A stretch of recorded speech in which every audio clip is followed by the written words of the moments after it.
But I think that brings us into just where do you think? Let's start with the Eastern Conference. If you had to predict the seeding a month from now, where do you think each team finishes? Okay, so I think Philly will finish one. They're getting all their guys back, just getting healthy, and that's also because of number two. I think Brooklyn will be at two, just because guys are in and out. Which I'll talk about that later. I think Milwaukee will finish three. Now four is where it gets tough. Yep. I think I'm gonna go with Boston at four. Just because it's both of your stars have been on a tear, and I think Brad Stevens and the game they're kind of piecing it together. I'm not saying it's perfect, but they kind of got it together. So that would leave my five. Ooh, I'm gonna go Atlanta, but it's real tough because then I think the Heat will be six. Then that leaves the Knicks to be seven, and I think the Pacers will be eight. I'm not putting Charlotte in my top 10. I'm sorry. There's a lot. There are 5 games ahead of everybody though.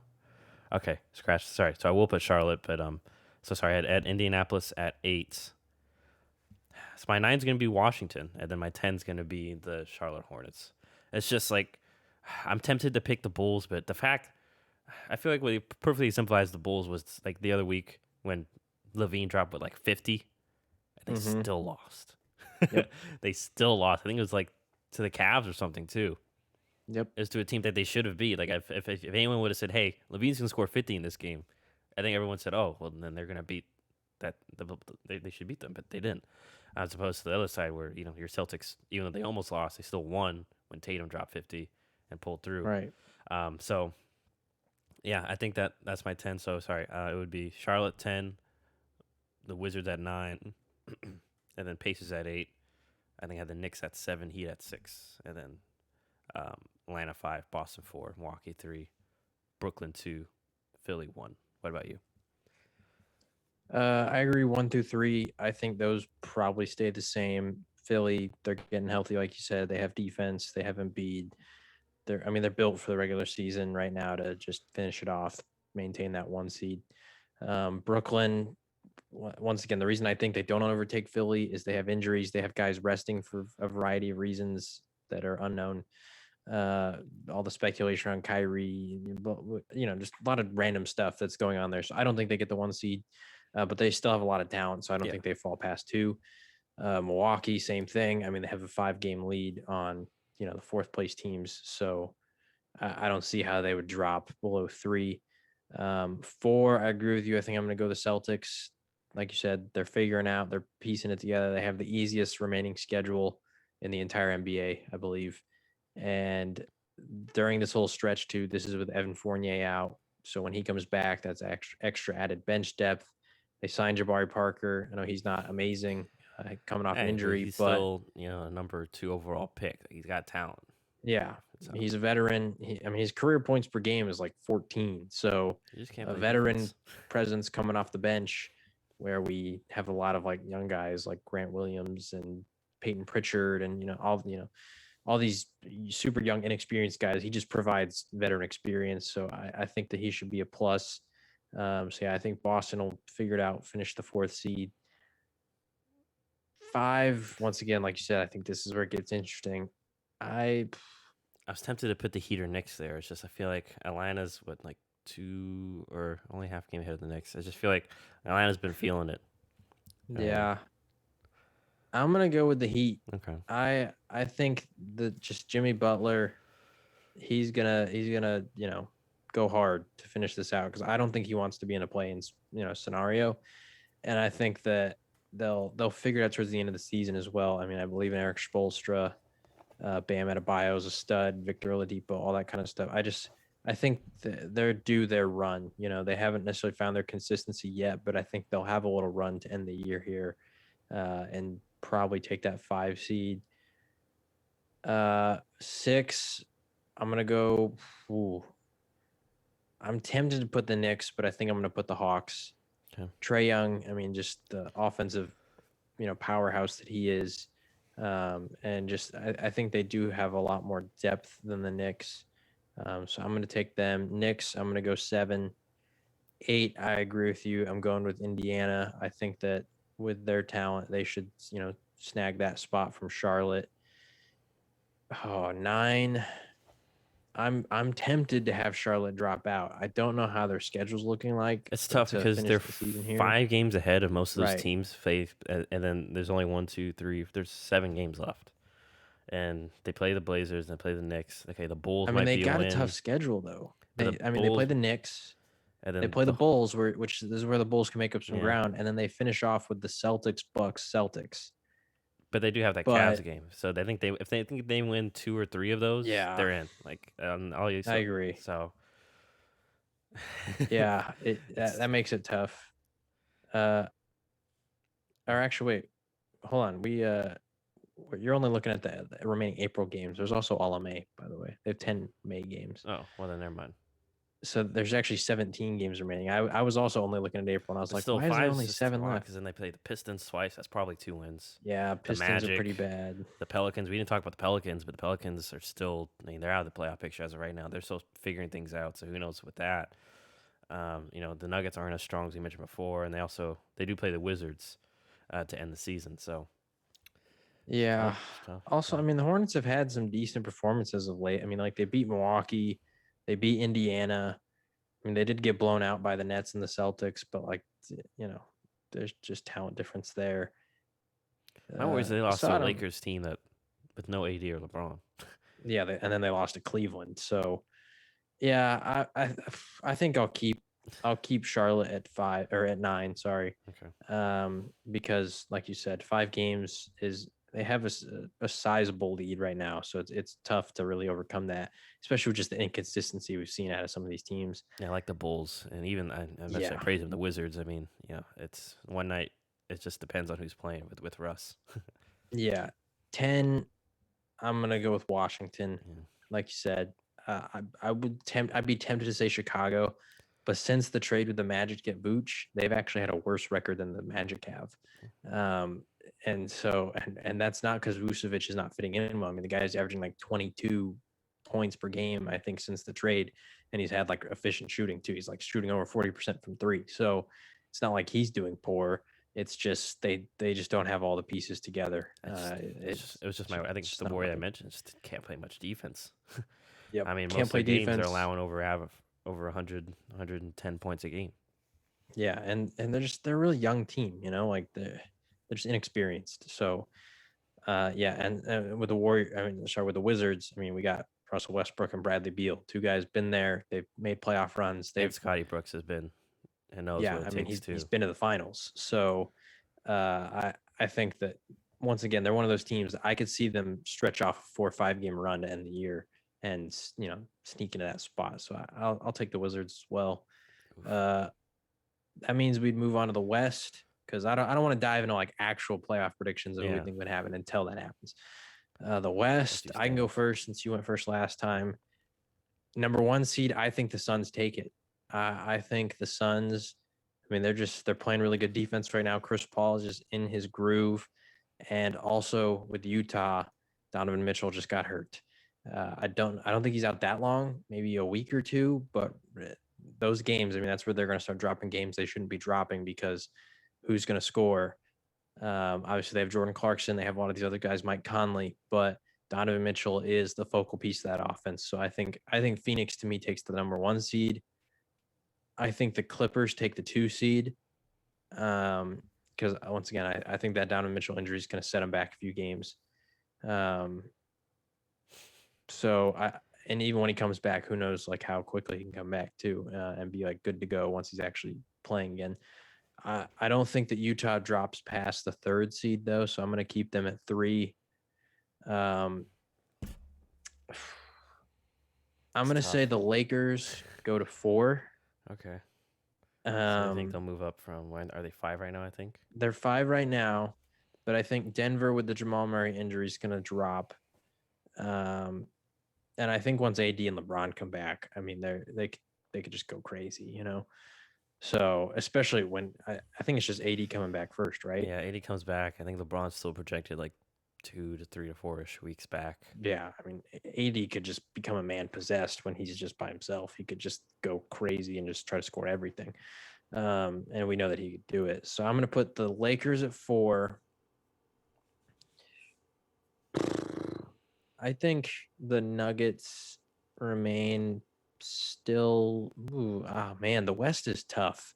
It is tough because like I'm sitting here trying to think like, do I really want to put the Lakers at 4 without, even if it's just AD, like it's just AD, Yeah. like there's no LeBron still. And then it was a real sorry, but yeah, I listen. I feel for you. If you want to take a second, I could, because I could go a little bit on mine, No, but go ahead. I'm gonna keep the Nuggets. I'm gonna keep the Nuggets at 5. Well, not keep them. I'm gonna move them to 5.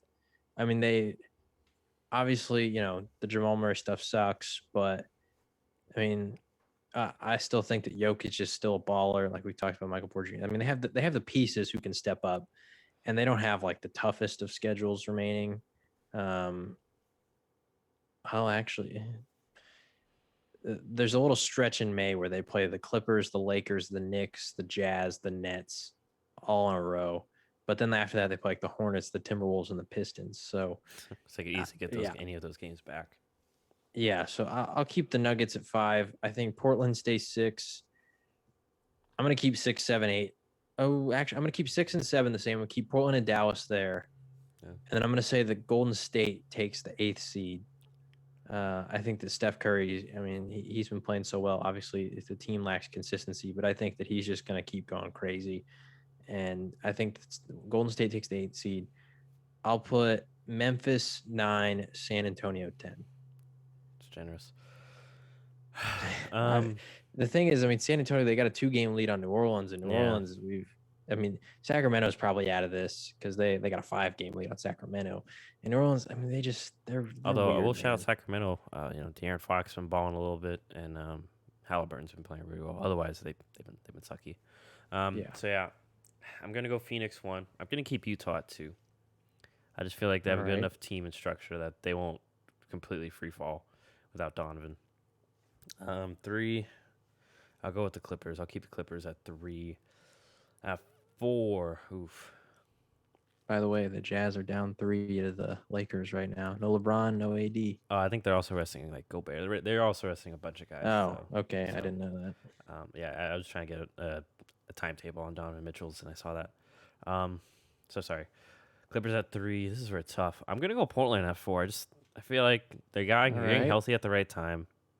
They're getting all their guys back, and we know that we know probably Dame's licking his chops to get back to start balling out in the playoffs again. So, and CJ's been a month back in, so he's back in the groove. So I'm going Portland at 4, and then Denver at 5. I mean, Portland's schedule is not super tough. Yeah, they probably got like 5 tough games remaining. But after that, I mean, they can win a lot of these anyway. Yeah, I'm going Denver to 5, and that's because I think they can tread water for a while without Jamal Murray, because like we mentioned, they have a bunch. They're a pretty deep team. And then Lakers. I mean, Lakers at 6. And I think that's only because I get the feeling that they're going to probably ease Anthony Davis back in, and he'll play a game, and then he'll rest on a back-to-back, things like that. I just feel like they'll do that at least until LeBron gets back, because they know they're going to make the playoffs. They don't, and I think that their new focus is going to be, okay, everyone else improve, and we just got to get to that playoffs healthy, and we'll be fine. If that happened though, that's a LA versus LA first, and they didn't get that matchup. last year. I think that I wouldn't be surprised if that's hey, maybe that's what they would want just right off the bat. I mean, imagine the Clippers knock them out though. That'd be insane. Anyway, continue. Anyway, so at Lakers at 6. I'm keep Dallas at 7. Although once again, I don't think they'll make it very far just with their style of play. 8. I'm gonna agree. No, 8, I'm gonna go Memphis. I'm gonna think Memphis stays at 8. It's just because what you kind of alluded to with Golden State, like they're also kind of playing it safe with Steph, resting him on games and things like that. They just lost Jonathan Wiseman for the season, so that's tough too. And I think that they'll have to adjust with that. So I think Memphis somehow, some way stays at 8 because they're still somehow at 8, and I just, even without Jaren Jackson Jr., they're still figuring it out. So yeah, so Golden State 9. I think they'll still be better than my Spurs, and my Spurs will be at 10. um, which that'll be a fun game to watch just because stylistically, again, I feel like we could throw different bodies at Steph. But regardless, yeah, I think that's my 10. So sorry, it would be Phoenix 1, Utah 2, Clippers 3, Portland 4, Denver 5, Lakers 6, Dallas 7, Memphis 8, Golden State Warriors 9, and my San Antonio Spurs at 10. Um, but yeah, so yeah, it would create the LA versus LA matchup. But one thing I wanted I should have mentioned this before we switch to conferences. Maybe this will be our last point. I'm interested to see how Brooklyn plays this last month because I feel like they may run into the LA Clippers syndrome of last year when it becomes playoff time and okay, now everyone's ready to play. Oh wait, we haven't played that many games all together. And when it becomes crunch time, when especially like you just mentioned with Denver and some of these other teams, like when you have to play teams over and over again, when they're specifically just game planning against you, and you still really don't know what your identity is or things like that, or you can't really adjust on the fly because you still haven't played it with each other a lot. That would be my only worry with Brooklyn. And so if they pull like as of right now, I mean they're the 2 seed. If they pull like a Miami, that's gonna be. I feel like that's gonna be a real good series just to watch because it's a Miami team that's complete opposite, where they're kind of a selfless defensive team. So Right. and we saw what they And did last year to guys like to the East, to your two Celtics boys and Giannis and them. So and it's I'll say this, which I don't want to get too deep into once again playoff yeah predictions, but and I don't like Colin Cowherd at all, but he brought up a great point about the Nets. okay. Okay. And he said, show me a team in the last 50 years that has won a championship with a bad defense. You can't. There is not a single championship team that finished the regular season except for one that had a defense that was not top 10. Every championship team except for one in the last 50 years has had a top 10 defense. That one team is the 2001 Lakers, but they're a unique circumstance because the year before they had the number one ranked defense in the league. And then in the playoffs, following the regular season, they had the number one ranked defense in the playoffs. So the indicator there is they were good at defense. They just didn't try in the regular season Yeah. because they knew how great they were. And then in the playoffs, they turned it on. I don't think the Nets have that sort of playoff activation of their defense because they just don't have good defenders. Kevin Durant's like he's arguably their best defender. And I mean, he puts in effort and he's not a bad defender by any means, but he's not the guy you want to be your best, especially with the weapon that he is offensively. You don't want him trying that hard on defense every possession. Yeah. That was the beauty of Golden So I'll State just, too, of yeah, when he was in I'll Golden leave that State. with Brooklyn. Yeah. So I mean, I don't mean to be like a Brooklyn. I feel like I'm always constantly dogging on Brooklyn. These are legitimate concerns that I have for them, and that's yeah. I mean, I'm interested to see. I'm not a betting man, but I'm interested to see what team they pull and what the odds are. Because if it's a matchup, like I said, like the Heat, or I mean, I don't. I must say I like the Knicks. I don't think they'll be able to beat them. Just too much firepower. But maybe But I even mean, in if Indiana. I mean, a team once again that we know got a good base, and although I don't think any. Regardless, it'd be interesting some of these matchups that do pull out for if the they East. if they got the Heat or Boston in that Yes. first round or second round, I think either of those teams, if they play to their potential, could beat them. The Knicks, like you said, not enough firepower. Like yeah, who guards Pacers are Durant? That's the big. yeah, Pacers are tough. I could see them pulling off a crazy upset, but it's still tough because there's just a big talent difference there. Yeah. Same with Atlanta. It's just I don't think Atlanta could do it. I'd give Indiana probably more of a chance. Yeah. Um, Yeah. but I mean, to me, Philly, Milwaukee, Boston, Miami, maybe one other team. I think all those teams could very well beat this Brooklyn team in the playoffs. Yeah. So I just want to bring that up, but sorry. Any other teams you want to mention or that are hot or cold? I mean, I feel like I hit most of them or mentioned most of them. I'm trying to see. Yeah, I mean that's kind of it. I mean, just congrats to Houston on getting below Minnesota at this point because we know that Houston doesn't want to win. Yeah. They are now the worst team in the league. Well, and Minnesota's trying to. I'm surprised they're not trying to lose more because I think if once again their pick falls out of the top three, I think it becomes the Warriors. It's only top three protected this year, so Oh man, I didn't know that. Mm. I think it's either Oh top 3 or top 5. It's a very low protection. That was part of the, I think, trade for D'Angelo Russell. I think. man, that Yeah. makes me think that there's more likelihood that a Cat and a D'Lo are gone if they don't even have their own top pick. They might not. Yeah, and then even if they get a worse record to be in the top 3, it's also the lottery, and the lottery could screw them over. They could be, they could end up getting the 4th pick in the lottery, and then now it's the Warriors. Now that's 4, which that's. I'm not saying watch Minnesota Timberwolves games, but keep an eye on the standings because yeah, the Warriors they could easily. Oh, we lost Jonathan Wiseman. Don't worry, we have a top 5 pick coming in too. So now we have 2 top 5 draft prospects on top of Steph, a healthy Clay and Draymond, and some other solid. They've found some other solid budget players to fill up their lineup like Kevon Looney and such. So, alrighty, so that's gonna wrap it up. A little bit of I guess a month away from the NBA playoffs. So there's our I guess predictions on how the standings will fall. Probably will be wrong, and probably a team like I'm trying to see. Yeah, but Charlotte's probably going to go on like a 10-game tear and be the 4th seed in the East with our podcast luck. So, anyways, that'll wrap it up for today. Like we mentioned, very excited to get to football, which we will be doing next week. Doing a shared. It'll be like a shared mock draft where we'll take turns picking for John. I'll pick for 1. John will pick for 2, 3, 4. We'll just do the first round. Not gonna do anything crazy like 2 rounds. But as usual, if you could just, if you like the episode or wanted to comment anything regarding this episode or NFL, you can feel free to rate, comment, subscribe wherever you're listening, whether it's via audio podcast or on YouTube. And then, as always, Instagram at Shut Up and Ball Pod, Facebook page is Shut Up and Ball, and then our Twitter is just at Shut Up and Ball. But otherwise, and also, I haven't mentioned it in a while, but yeah, and John's back to killing it on social. So, like you mentioned, we just had a CP3 post. We'll probably have some posts regards to this too. And once we mentioned it's draft season, so we'll probably have a bunch of NFL draft stuff as well. Oh yeah. But otherwise, we'll catch everyone later. And I hope you have a good weekend. Enjoy it.